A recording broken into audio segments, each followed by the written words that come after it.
Bismillahirrahmanirrahim. Assalamualaikum warahmatullahi wabarakatuh. Baik saudara-saudara sekalian, untuk video kali ini melanjutkan pembahasan soal yang menentukan nilai-nilai trigonometri dengan menggunakan rumus jumlah dan sudut ya. Baik, kalian bisa perhatikan sekarang kita membahas soal nomor 4. Di soal kali ini adalah cos 345 yang saya sajikan. Jawabannya dalam bentuk soalnya ini pilihan ganda. Bisa dilihat ada 5 pilihan ganda. Karena ini cos berarti kita harus ingat rumus cos jumlah dan selisih sudut. Rumusnya seperti di bawah ini. Saya buatkan dua ya. Yang satu saya warna merah, yang satu yang biru. Diingat baik-baik, rumus yang cos ya, baik jumlah maupun selisih itu cos-cos sin-sin. Tandanya adalah lawannya ya. Kalau misalkan di sini plus berarti di rumusnya min.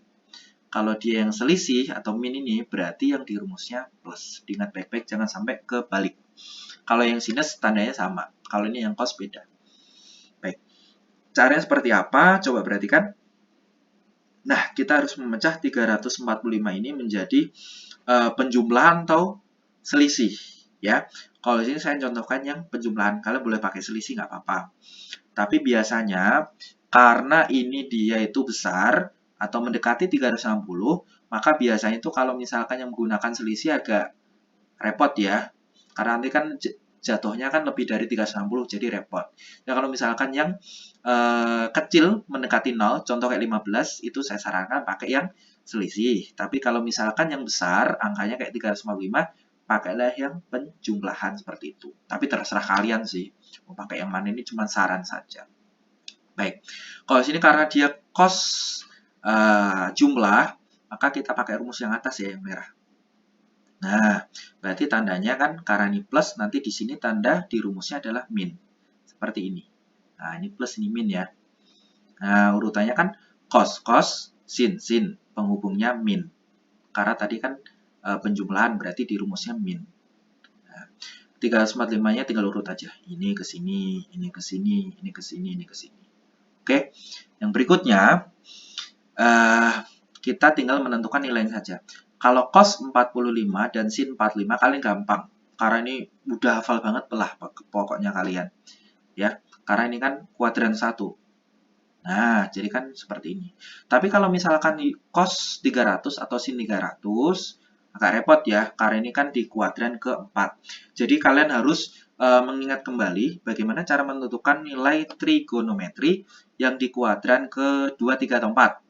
Dalam ini yang ini kuadran ke-4. Dengan cara apa? Dengan menggunakan rumus yang mendekati sumbu X yang 180 atau 360 itu, atau dengan menggunakan grafik. Ya, kalian bisa ingat-ingat kembali materi kelas 10, atau misalkan mau yang mengingat yang grafik, silahkan kalian buka di video saya yang lain. Nanti kalau nggak lupa linknya saya tulis di deskripsi ya, atau di atas nanti. Baik. Yang berikutnya, kita perhatikan cos 300 itu nilai setengah positif ya. Nah, kalau sin 300 itu min setengah akar 3. Yang min ini adalah dari rumus. Jadi minnya ada dua nih. Yang ini kan dari rumus, yang ini dari nilai trigonometrinya. Oke, seperti itu. Oke, yang berikutnya kita tinggal mengoperasikan saja. Seperti biasa ya, setengah sama setengah jadi seperempat. Ini nggak ada kan? Ada sih akar 1 tapi nggak dituliskan sama aja. Jadi akar 2 di sini. Min kali min berarti plus ya. Setengah kali setengah berarti seperempat. Akar 3 sama akar 2 jadinya akar 6. Seperti ini. Udah, cek seperti biasanya di pilihan ganda ada atau tidak. Ternyata nggak ada ya. Kalau ini soalnya uraian sampai di sini aja sih. Kalau saya sudah saya benerin ya, kecuali ada petunjuk khusus dari saya. Oke, yang berikutnya karena kita pilihan ganda kita harus menyesuaikan dengan pilihan yang ada. Maka karena seperempat sama seperempat sama-sama saya merah ya, maka saya taruh di depan. Pakai distributif ya, seperempat. Jadi sisanya akar 2 di sini plus akar 6-nya tinggal mengikuti. Oke, seperti itu. Kita cek, ternyata ada kan yang C seperti ini. Hati-hati ya kalau misalkan mengecek. Coba kamu lihat, ini kan C sama D kan mirip. Tapi kan yang depannya ini beda. Yang D ini kan setengah, yang C seperempat. Seperti itu. Nah, akar 2 plus akar 6. Kalau misal nanti di pilihan ganda ternyata kok di sini misalkan akar 6 plus akar 2, tapi kita ngitungnya akar 2 plus akar 6. Kok beda kebalik? Nggak apa-apa. Karena penjumlahan itu bersifat komutatif. Jadi bisa balik. Contohnya, 2 tambah 6 berapa? 8 kan? 6 tambah 2 berapa? 8. Jadi dibolak-balik kan sama aja. Tapi beda ya kalau minus ya. Kalau misalnya seperti ini nggak bisa dibolak-balik. Nanti maknanya beda. Jadi ini yang pilihan A sama pilihan B itu maknanya beda. Karena pengurangan. Karena pengurangan itu tidak bersifat komutatif atau tidak bolak-balik. Jadi ingat baik-baik. Oke, jadi jawaban C. Bentuk lainnya seperti ini, seperti biasa. Perempatnya saya taruh di bawah. Atau misalkan bentuk lainnya seperti ini. Akar 6 sama, akar 2 sama akar 6 bisa dibagi akar 2. Saya keluarin di depan. Nah, ini tapi saya kebalik ya nulisnya ya, mohon maaf ya. Akar 2 bagi akar 2 plus 1, saya taruh sini, seharusnya depan ya, nggak apa-apa. Sama aja kok bolak-balik. Akar 6 dibagi akar 2, hasilnya akar 3. Seperti ini, boleh.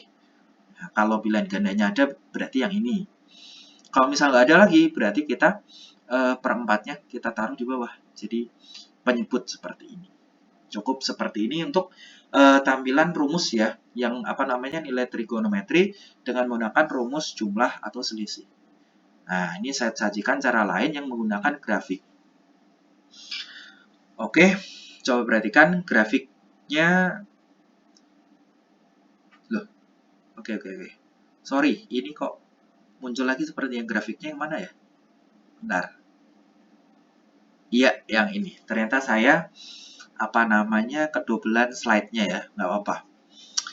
Coba perhatikan, diingat baik-baik. Kalau grafik cost itu bentuknya seperti V, seperti ini. Seret. Diingat baik-baik ya.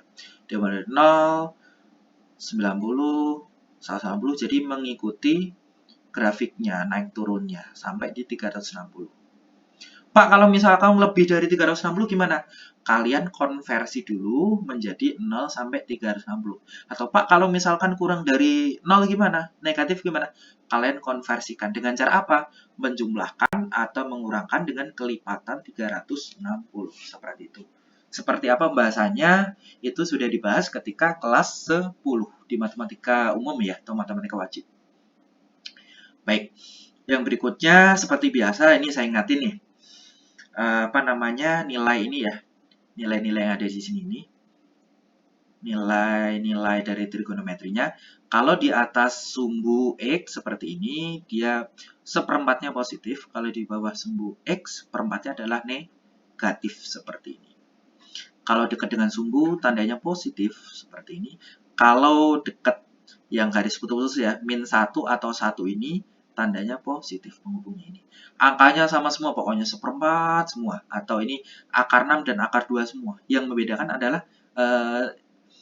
tanda di depan seperempatnya, ya, sama tanda di antara akar 6 sama akar 2, seperti itu. Ya, sekarang diperhatikan untuk cos 345, berarti 345 itu jaraknya kalau dekat 15 ya, dekatnya dengan apa? Nah, dekatnya ini. 360. Berarti kan kursor saya ya. 360. Seperti ini. Berarti dia dari 360, dia turun sedikit ke sini. Tag di sini. Nah, berarti kan 355 di sini nih.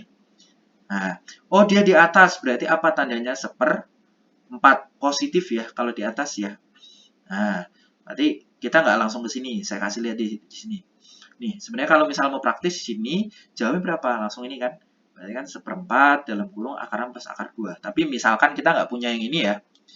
Nah, berarti kan misalkan di atas ini berarti, oh di atas berarti seperempatnya positif. Mana nih seperempat yang positif? A. Yang ini seperempatnya positif.